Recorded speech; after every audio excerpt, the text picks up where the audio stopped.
Bonsoir, bienvenue à la cathédrale Notre-Dame de Paris où nous allons prier ensemble à l'occasion de la préparation du pèlerinage en Terre Sainte du pape François et de sa rencontre avec le patriarche œcuménique Bartholoméo Ier. Cette veillée de prière va être co-présidée par son éminence le cardinal André XXIII, l'archevêque de Paris, et son éminence Emmanuel Adamakis, qui est le président de l'Assemblée des évêques orthodoxes en France. Vous le savez, il y a 50 ans, le pape Paul VI a rencontré le patriarche Athénagoras à Jérusalem. C'était l'une des premières fois qu'un pape sortait du Vatican, de Rome, d'Italie. C'était la première fois qu'un pape allait en Terre Sainte prier sur les lieux de l'incarnation, sur les lieux de la mort et de la résurrection du Christ. Le pape François a déclaré lors de son annonce de son pèlerinage en Terre Sainte que son but principal pour ce pèlerinage était de commémorer la rencontre entre le pape Paul VI et le patriarche Athénagoras, qui avait lieu il y a 50 ans, début janvier. Et au Saint-Sépulcre, nous célébrerons avec le patriarche de Constantinople, Bartholoméo Ier, une rencontre œcuménique avec tous les représentants des églises chrétiennes de Jérusalem. Et le Saint-Père nous demandait dès maintenant de prier pour ce pèlerinage, qui sera un pèlerinage donc de prière. Ce soir, donc en présence de Monseigneur Emmanuel, de Monseigneur Job, le métropolite des paroisses de tradition russe du patriarcat de Constantinople, avec la présence aussi de Monseigneur Luigi Ventura, le nonce apostolique, des représentants d'églises orientales, qu'elles soient catholiques ou orthodoxes. Je pense notamment au père Yacoub Aydin, qui est le prêtre, le curé de la paroisse syriaque orthodoxe au nord de Paris, et au père Michel Romagnouk, le recteur de la cathédrale gréco-catholique ukrainienne de Paris. Nous allons porter ce soir dans notre prière ce pèlerinage, cette veillée de prière qui se déroule donc en présence de la Sainte Couronne d'Épines.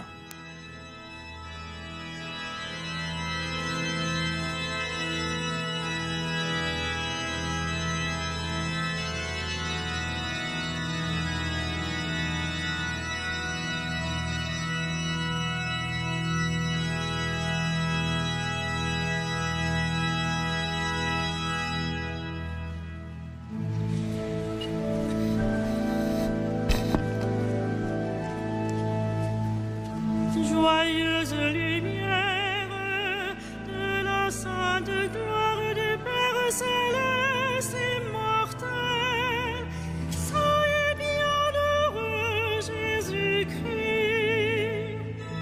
Joyeuse lumière de la sainte gloire du Père céleste immortel, soyez bienheureux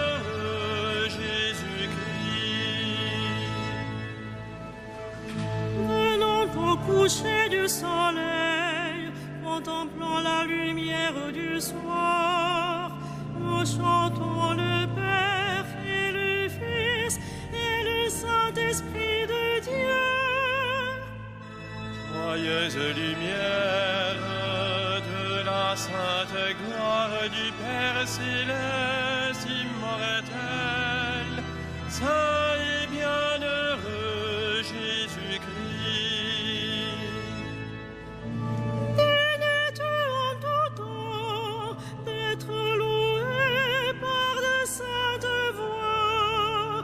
Fils de Dieu qui donne la vie, aussi le monde te glorifie.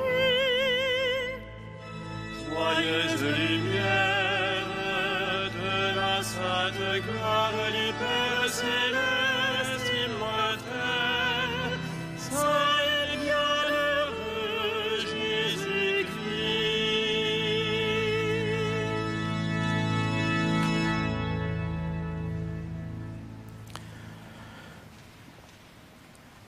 Les responsables des communautés chrétiennes à Paris ont donc allumé les cierges ce soir, qu'ils soient orthodoxes, catholiques latins, catholiques maronites. Il est sans cette communion entre Orient et Occident, entre ces deux poumons que nous prions ce soir.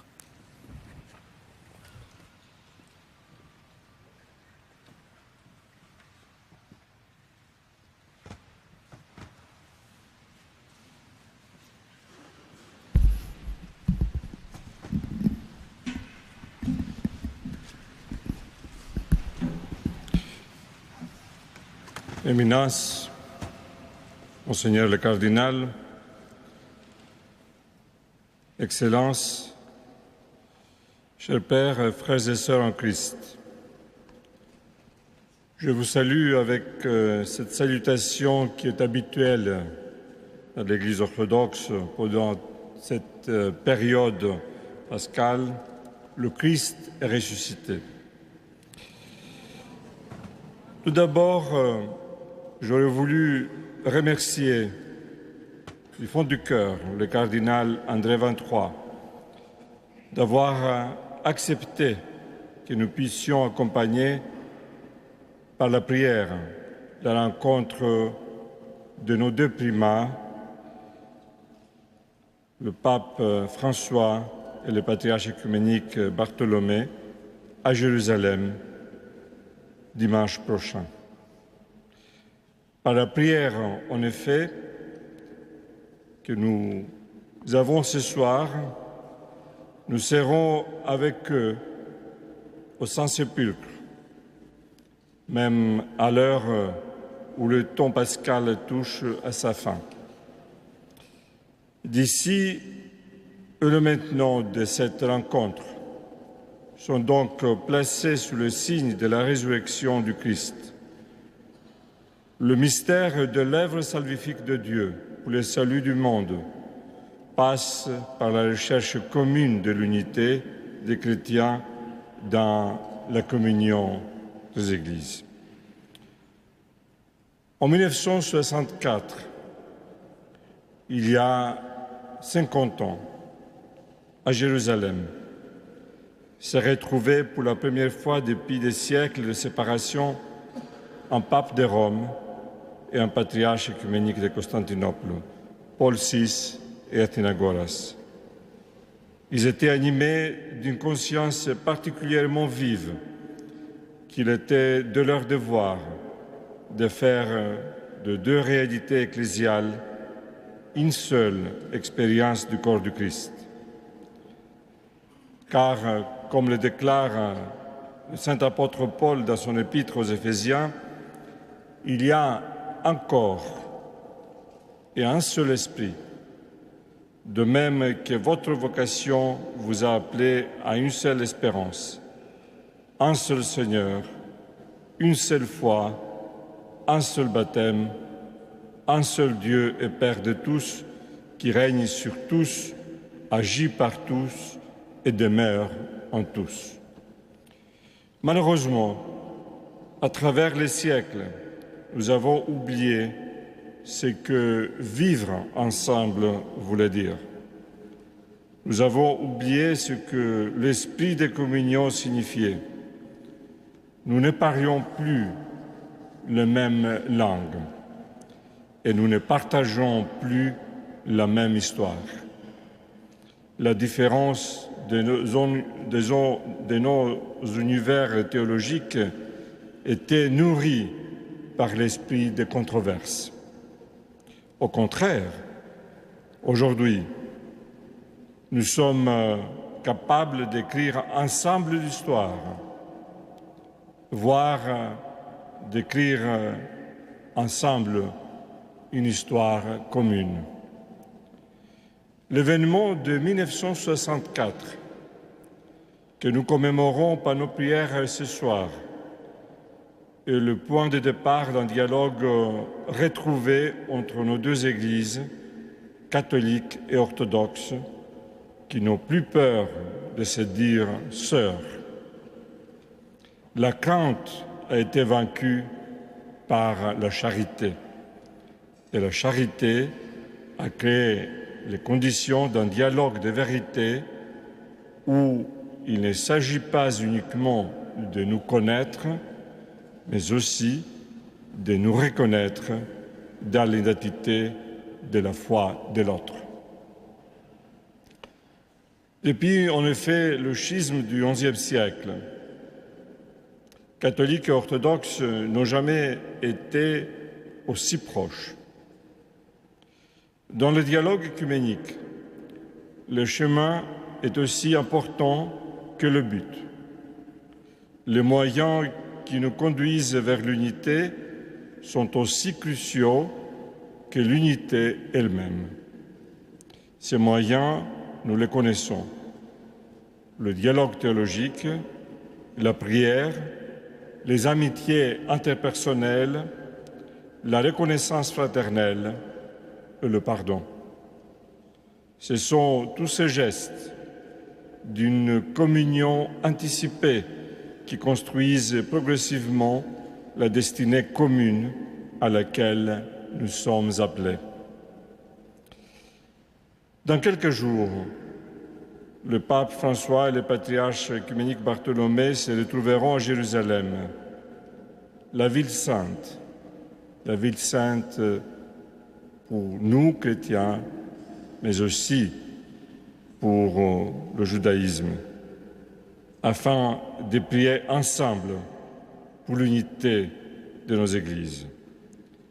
Du lieu du calvaire, d'où la couronne d'épines fut enlevée de la tête du Seigneur, de la grotte de la résurrection, doivent jaillir les conditions d'un engagement renouvelé. Et nous sommes ce soir autour de cette couronne d'épines, de cette relique que nous avons devant nous. Il ne s'agit pas uniquement de commémorer un anniversaire. Il ne s'agit pas uniquement d'une rencontre protocolaire. Il s'agit de déclarer à la façon du monde que les chrétiens, nos deux églises en particulier, sont engagés sur un chemin d'unité qui est irréversible. Éminence, chers frères et sœurs en Christ, je termine cette brève prise de parole en vous citant cet émouvant témoignage du patriarche Athenagoras. En nous retrouvant par la grâce divine sur cette terre sanctifiée par les pas du Seigneur, nous glorifions Dieu, la Trinité sainte, de nous y avoir amenés d'Occident et d'Orient et appelés à nous rencontrer en son saint nom. Nous souhaitons de tout cœur que cette rencontre bénie des personnes, cette étreinte des âmes devienne le prélude d'une communion. Amen.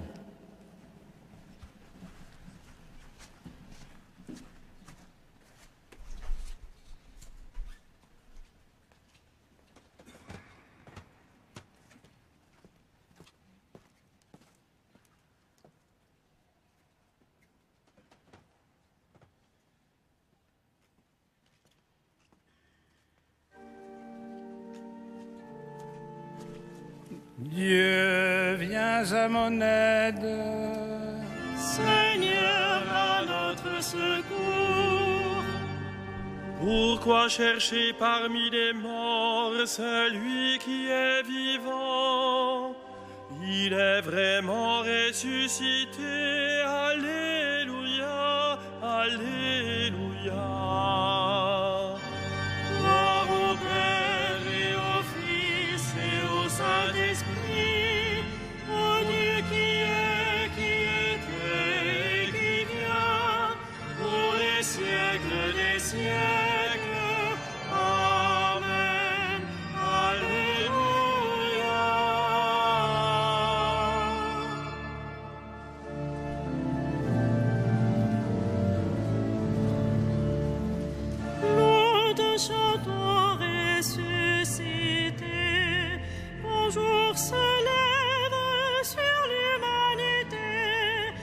Tu sors vainqueur de l'ombre des tombeaux, soleil vivant est à nouveau. Tout l'univers remonte au jour, capable enfin de t'appeler amour. Un chant nouveau pour les enfants perdus. Le nom de Dieu nous est rendu.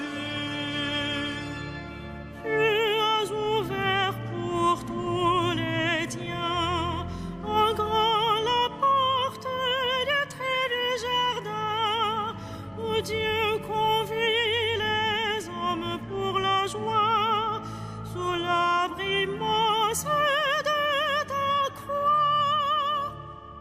Vous qui dormez, réveillez-vous. La nuit émet le signe de l'époux. Il vient chercher le peuple des croyants. Amen de gloire au Dieu vivant.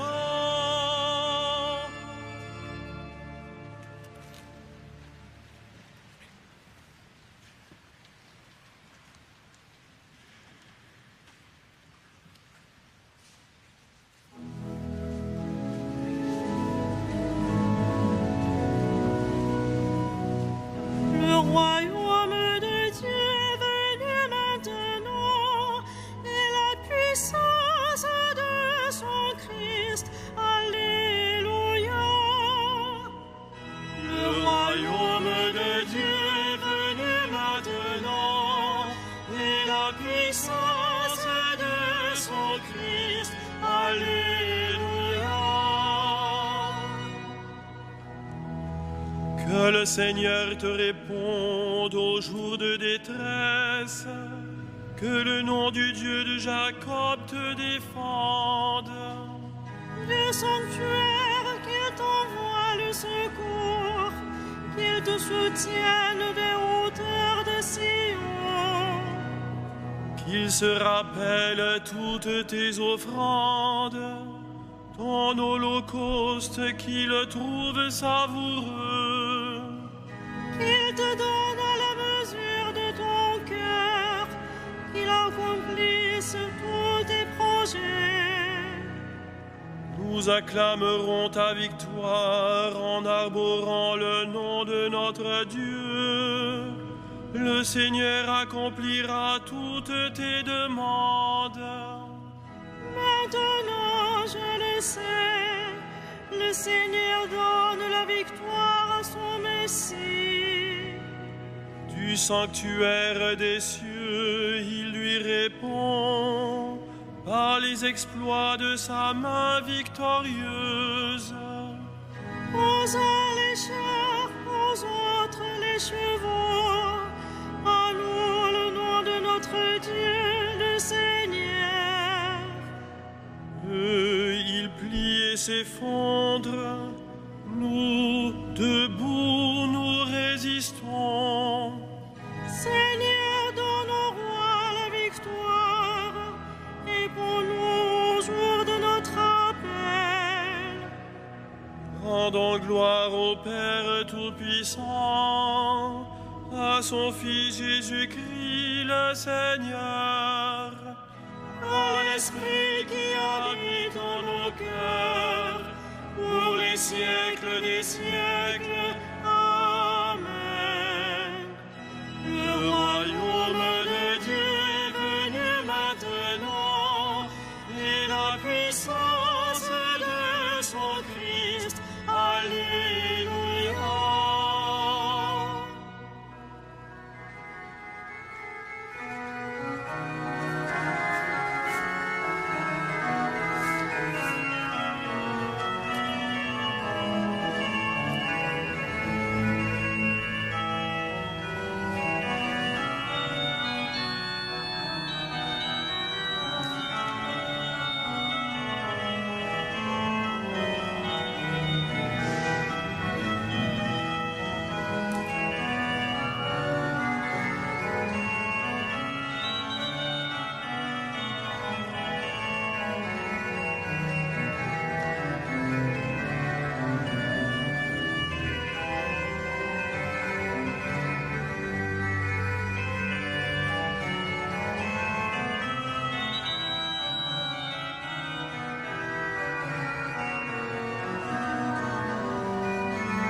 Tu as établi ton pouvoir et pris possession de ton règne.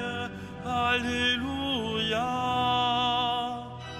Tu as établi ton pouvoir et pris possession de ton règne. Alléluia. Seigneur, le roi se réjouit de ta force. Quelle allégresse lui donne ta victoire. Tu as répondu au désir de son cœur. Tu n'as pas rejeté le souhait de ses lèvres. Tu lui destines bénédictions et bienfaits. Tu mets sur sa tête une couronne d'or. La vie qu'il t'a demandée, tu la lui donnes. De longs jours, des années sans fin. Par ta victoire grandit son éclat. Tu le revêts de splendeur et de gloire. Tu mets en lui ta bénédiction pour toujours. Ta présence l'emplit de joie. Oui, le roi s'appuie sur le Seigneur. La grâce du Très-Haut le rend inébranlable. Dresse-toi, Seigneur, dans ta force. Nous fêterons, nous chanterons ta vaillance. Rendons gloire au Père Tout-Puissant, à son Fils Jésus-Christ le Seigneur, À l'Esprit qui habite dans nos cœurs, pour les siècles des siècles. Amen. Tu as établi ton pouvoir et pris possession de ton règne. Alléluia.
Seigneur notre Dieu, de recevoir l'honneur, la gloire et la puissance.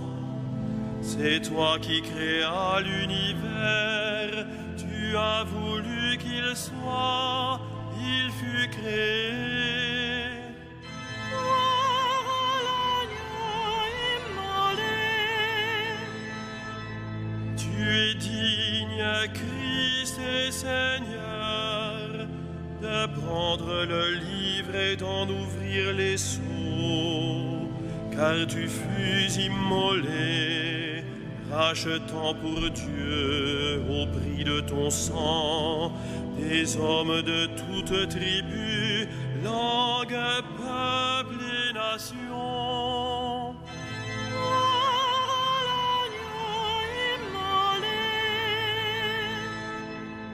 Tu as fait de nous, pour notre Dieu, un royaume et des prêtres, et nous régnerons sur la terre. Il est digne, l'agneau immolé, de recevoir puissance et richesse, sagesse et force, honneur, gloire et louange. Gloire à l'agneau immolé.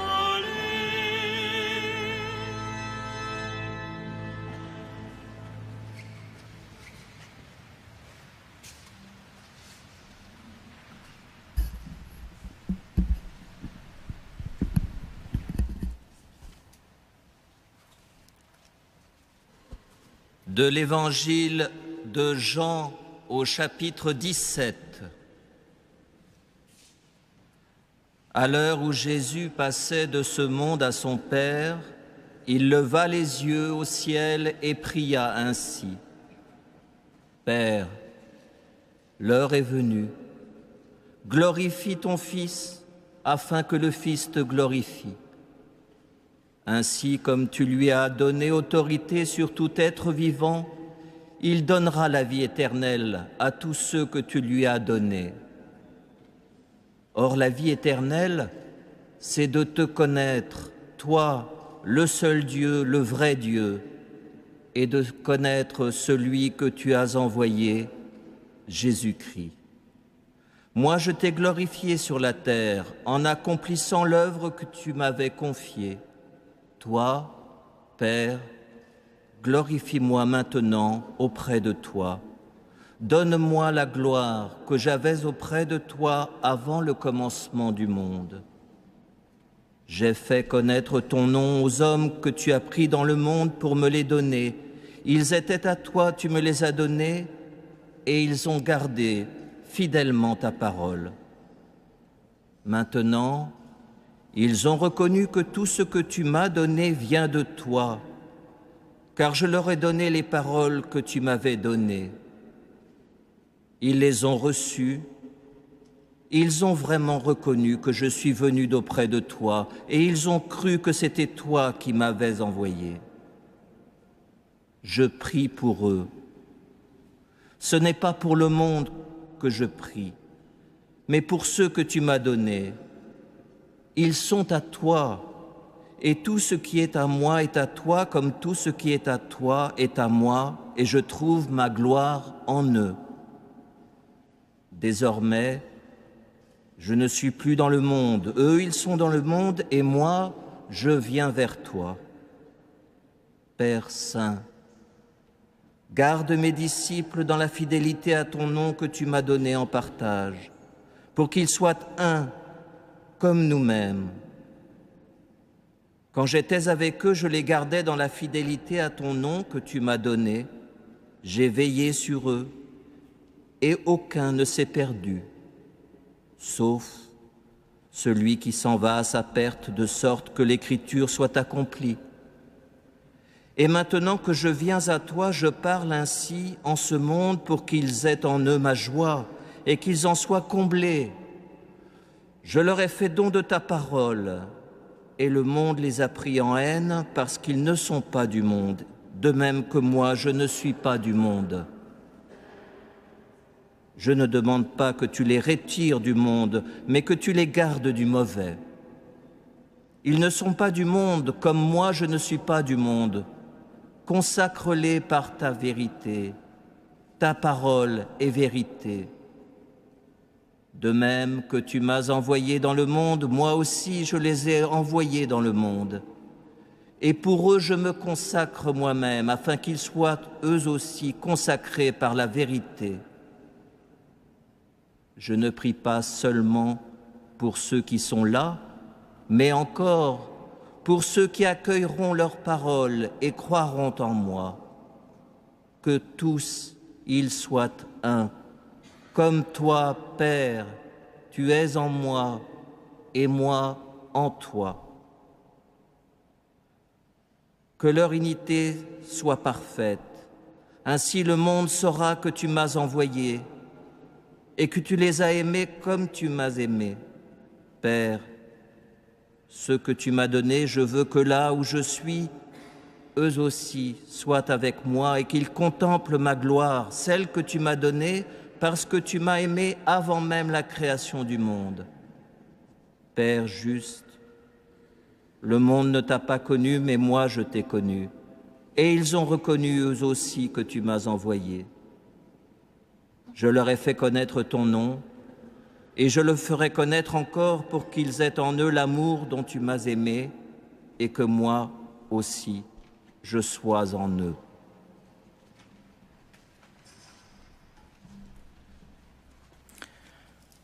En cette célébration de prière, de préparation au pèlerinage du pape François en Terre Sainte et de sa rencontre avec le patriarche œcuménique Bartholomée Ier, en cette cathédrale Notre-Dame de Paris, le cardinal 23 va maintenant nous donner sa méditation. Excellences, frères et sœurs, il nous est sans doute difficile aujourd'hui, 50 ans après,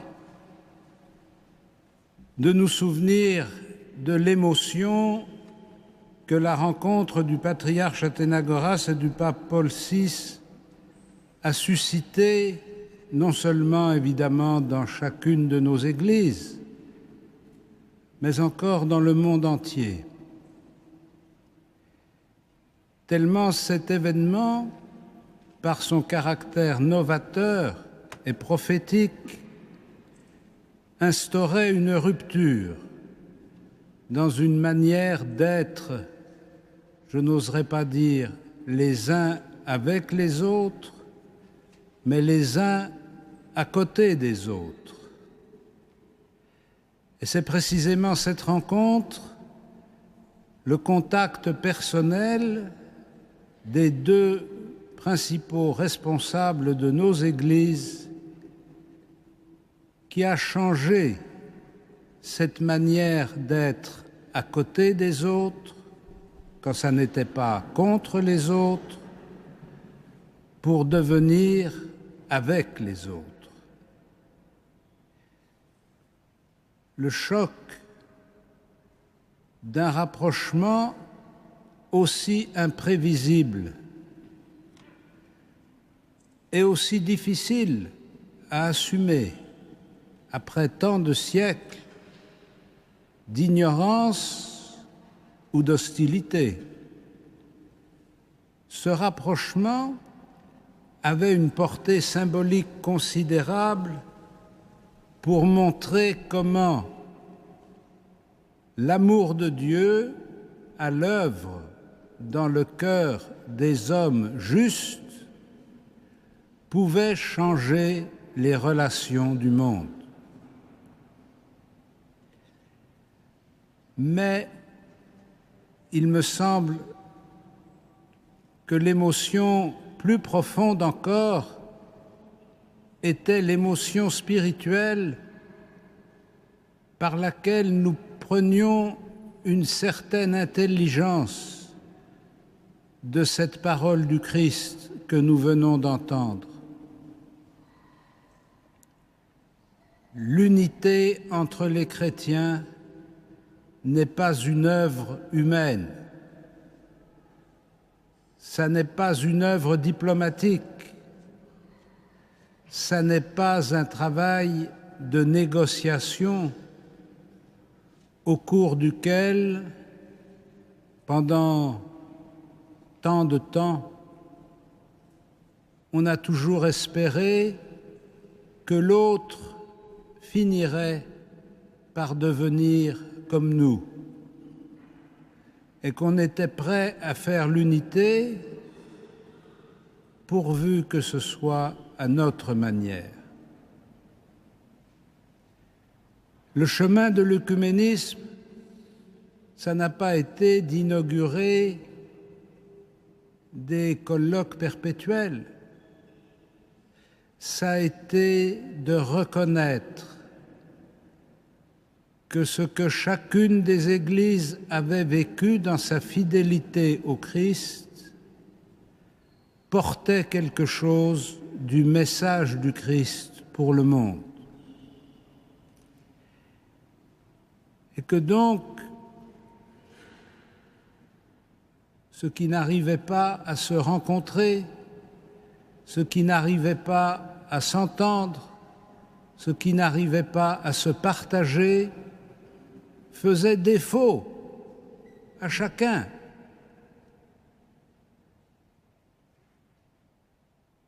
Et que pour parvenir à la plénitude de la communion dans l'unique Sauveur,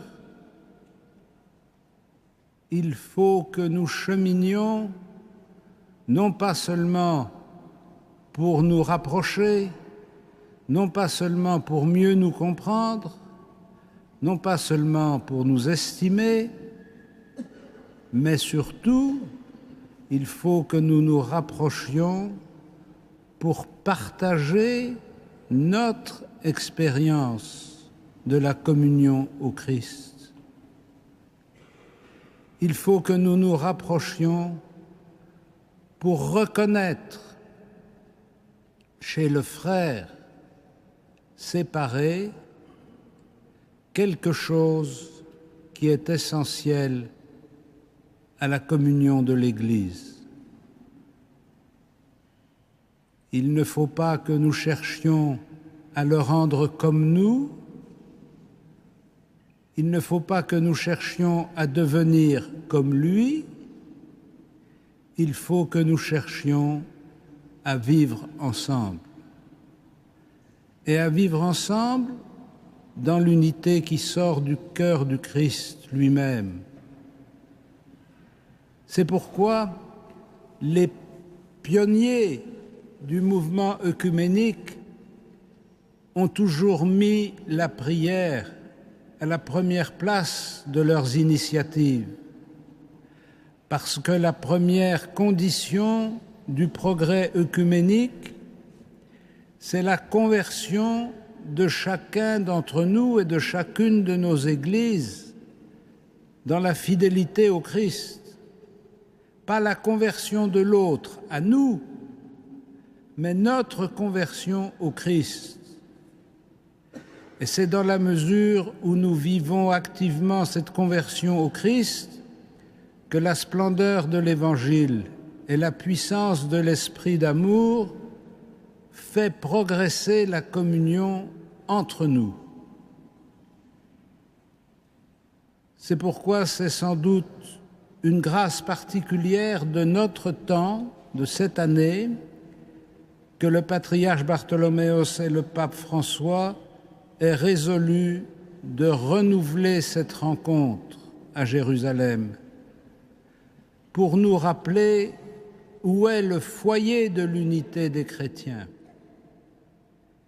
pour nous rappeler où est le cœur de l'unité des chrétiens, là où le Christ est mort et ressuscité. Rassemblés ce soir, réunis par la foi et la prière, nous voulons demander à Dieu que cette rencontre du patriarche Athénagoras et du pape François porte son fruit le plus plénier, mais surtout que cette rencontre ravive en nous la conviction que l'unité entre les chrétiens progressera à mesure que nous progresserons dans la sainteté selon la tradition que nous avons reçue, à mesure que nous serons plus fidèles à la parole du Christ, à mesure que nous comprendrons mieux que l'unité, c'est le Christ, et qu'il n'y a pas d'autre chemin pour parvenir à l'unité que de passer par le Christ. Amen.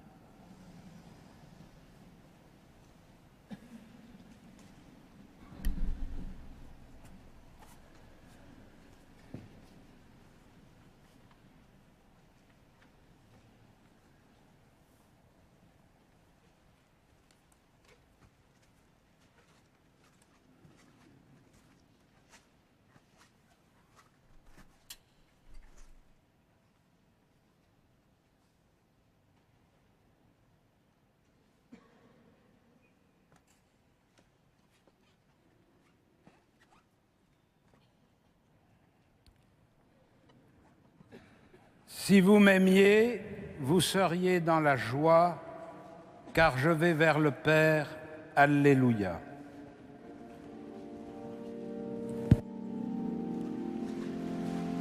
Magnificat anima mea Dominum, et exultavit spiritus meus in Deo salutari meum.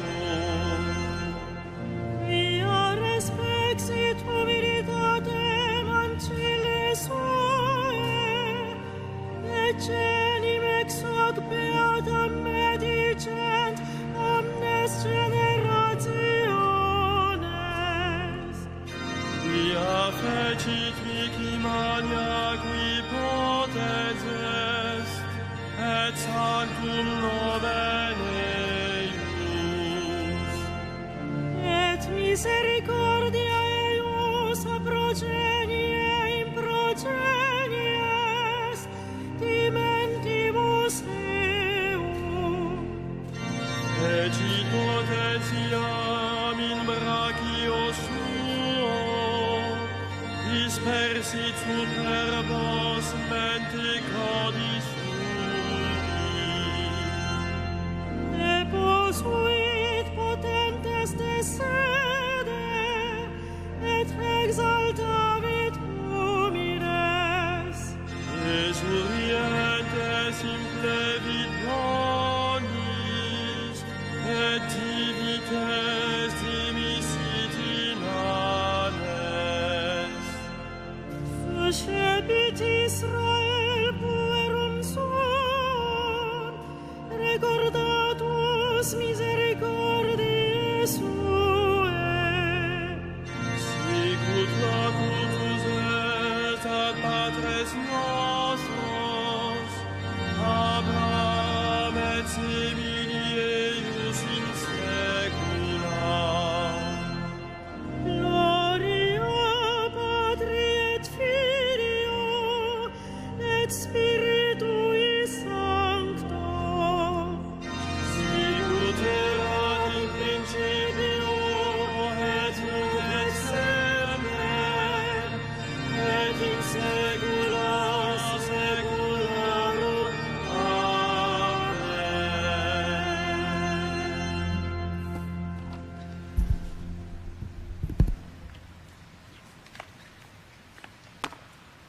En rendant grâce pour l'événement de la rencontre entre les primats de l'Église catholique romaine et de l'Église orthodoxe de Constantinople, Paul VI et Athénagoras, il y a 50 ans en Terre Sainte, nous demandons que tout soit mis en œuvre pour faciliter le développement des rapports fraternels amorcés et enrichis depuis cette rencontre.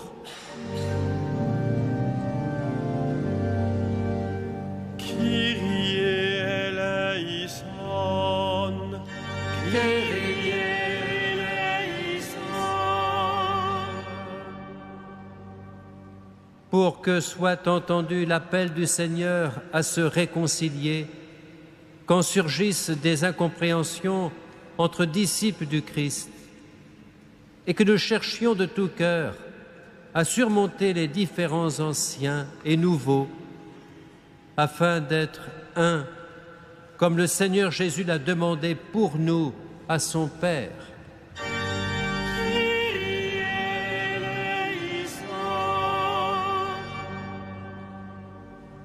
Pour que nos églises, malgré les réticences, œuvrent courageusement à la purification des cœurs et au regret des blessures historiques qui ont marqué les temps passés.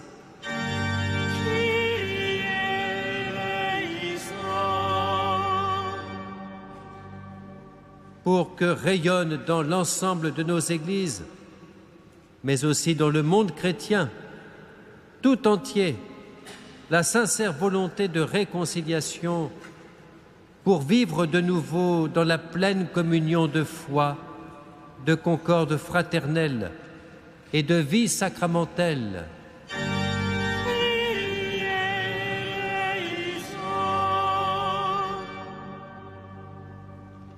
pour que la joie de faire ce chemin d'unité et de mémoire de ce qui nous unit devienne un patrimoine commun, en impliquant le peuple de Dieu dans son ensemble, à travers les gestes de la charité concrète, qui sont les véritables fruits de la grâce divine.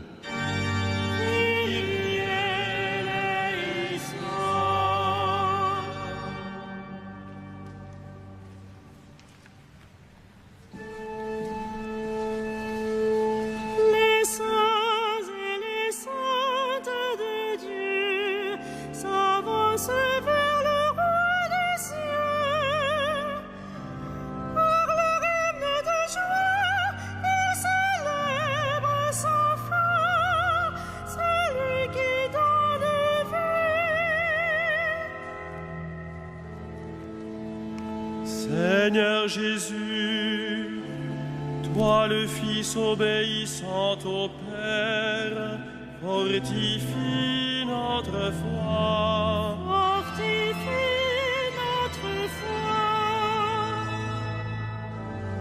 Sainte Marie, Mère de Dieu, servante du Seigneur, que ta prière fortifie notre foi. Que ta prière fortifie notre foi. Saint Denis, premier évêque de Paris, que ta prière fortifie notre foi. Saint Marcel, évêque dont la foi s'est épanouie en charité délicate, que ta prière fortifie notre foi. Saint Germain, abbé exigeant et compatissant, que ta prière fortifie notre foi. Sainte Geneviève, Vierge forte, un secours de la cité, que ta prière fortifie notre foi. Saint Landry, évêque fondateur de l'Hôtel-Dieu, que ta prière fortifie notre foi. Saint Louis, roi selon le modèle du Christ serviteur, Que ta prière fortifie notre foi. Saint Albert le Grand, maître par ton intelligence ouverte à par la foi, Que ta prière fortifie notre foi. Saint Bonaventure, docteur qui contemple le Christ comme mesure de toutes choses et de l'histoire entière, Que ta prière fortifie notre foi. Saint Thomas d'Aquin, dispensateur de la science de Dieu, Que ta prière fortifie notre foi. bienheureux Jean d'un Scott, théologien de la puissante liberté de Dieu, Que ta prière fortifie notre foi. bienheureuse Marie de l'Incarnation, accueillante à ceux qui cherchent Dieu en toutes choses, Que ta prière fortifie notre foi. Saint Vincent de Paul, modèle des prêtres et père des pauvres, Que ta prière fortifie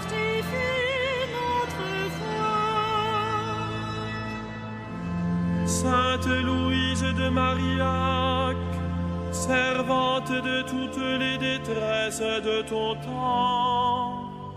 Que ta prière fortifie notre foi. Bienheureux martyrs des Carmes, fidèles à l'unité de l'Église sous le successeur de Pierre.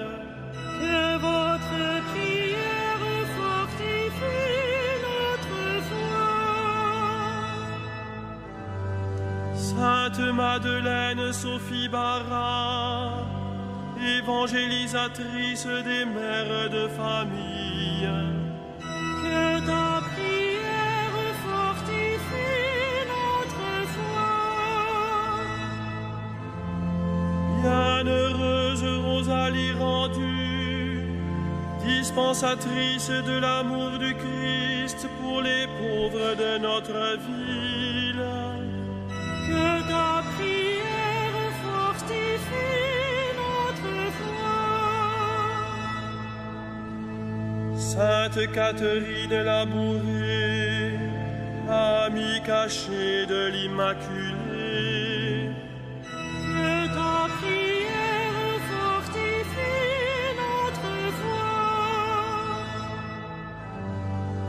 Bienheureux Frédéric Ozanam, professeur à l'université, modèle du laïc engagé dans l'action.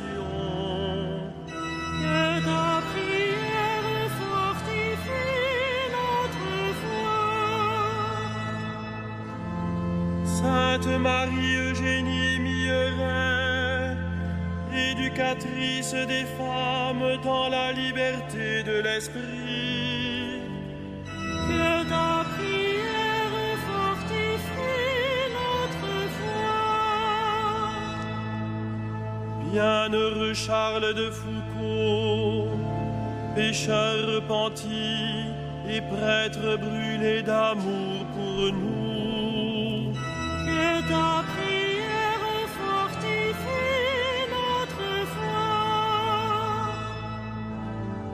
Bienheureux Daniel Brotier, missionnaire plein de feu. Que ta prière fortifie notre foi. Saint Jean 23 et Saint Jean-Paul II, prédicateurs persévérants de l'Évangile. Que votre prière fortifie notre foi. Saint Benoît, patron de l'Europe. Que ta prière fortifie notre foi. Saint Joseph, patron de l'Église universelle. Que ta prière fortifie notre foi. Saint François d'Assise, ami des pauvres et apôtre de la joie. Que ta prière fortifie notre foi. Saint Jacques, frère du Seigneur. Que ta prière fortifie notre foi. Saint Constantin et Sainte Hélène, égaux apôtres. Que votre prière fortifie notre foi. Saint Cyril et Méthode, égaux apôtres. Que votre prière fortifie notre foi. Saint Vladimir et Sainte Olga, égaux apôtres. Que votre prière fortifie notre foi. Saint Serge de Radonège, Saint Païssi Velichkovski.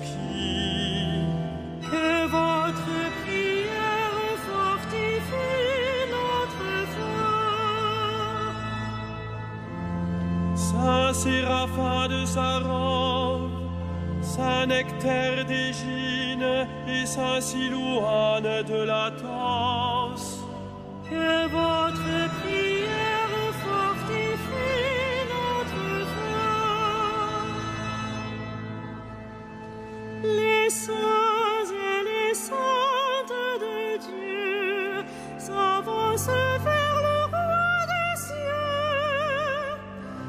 Par leur hymne de joie, ils célèbrent sans foi celui qui donne vie.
Господь,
Unis dans le même esprit, nous pouvons chanter avec confiance la prière que nous avons reçue du Seigneur Jésus lui-même. Notre Père, qui es aux cieux, que ton nom soit sanctifié, que ton règne vienne, que ta volonté soit faite sur la terre comme au ciel. Donne-nous aujourd'hui notre pain de ce jour. Pardonne-nous nos offenses, comme nous pardonnons aussi à ceux qui nous ont offensés.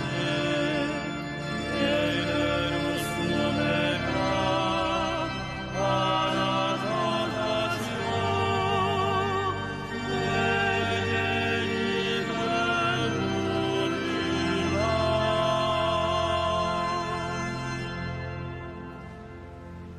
Puisque le Seigneur Jésus-Christ nous a donné de nous reconnaître comme les enfants d'un même Père, donnons-nous les uns aux autres un signe de paix.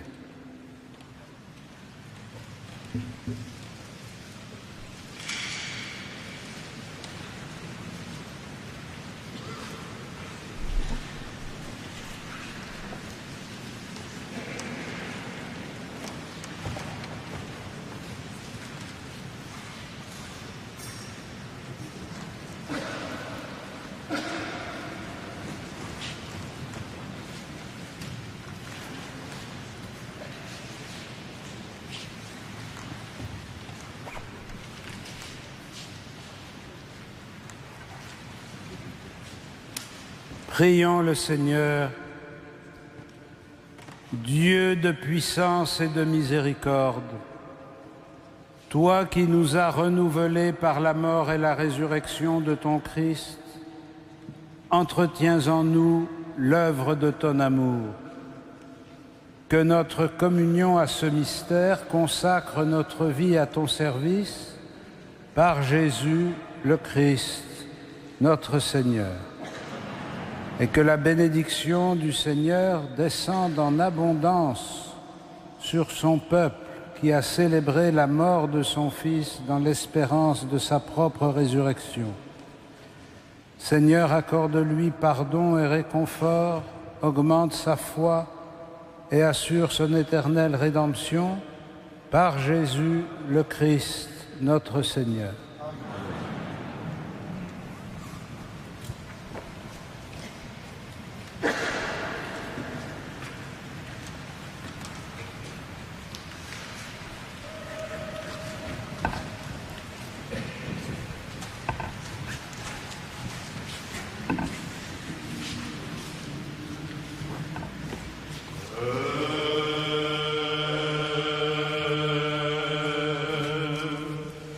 Yeah.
C'est avec ce chant à la Vierge interprété par la chorale du séminaire orthodoxe russe de France que nous allons quitter la cathédrale Notre-Dame de Paris. Nous avons pu vivre ce soir les deux poumons de l'Église, l'Orient et l'Occident, autour de cette couronne d'épines pour prier pour cette rencontre entre le pape François et le patriarche œcuménique Bartholoméo Ier. Vous savez, les latins appellent la basilique du Saint-Sépulcre, les orientaux chantent la basilique de la résurrection. C'est bien ces deux poumons qui s'unissent à Jérusalem dans cette basilique où auront lieu cette rencontre. Merci de votre fidélité. Très bonne soirée à tous. Merci à Henri de Mérindol et ses équipes, aux équipes de la cathédrale Notre-Dame de Paris. On se retrouve très vite. Bonne soirée à tous. Au revoir.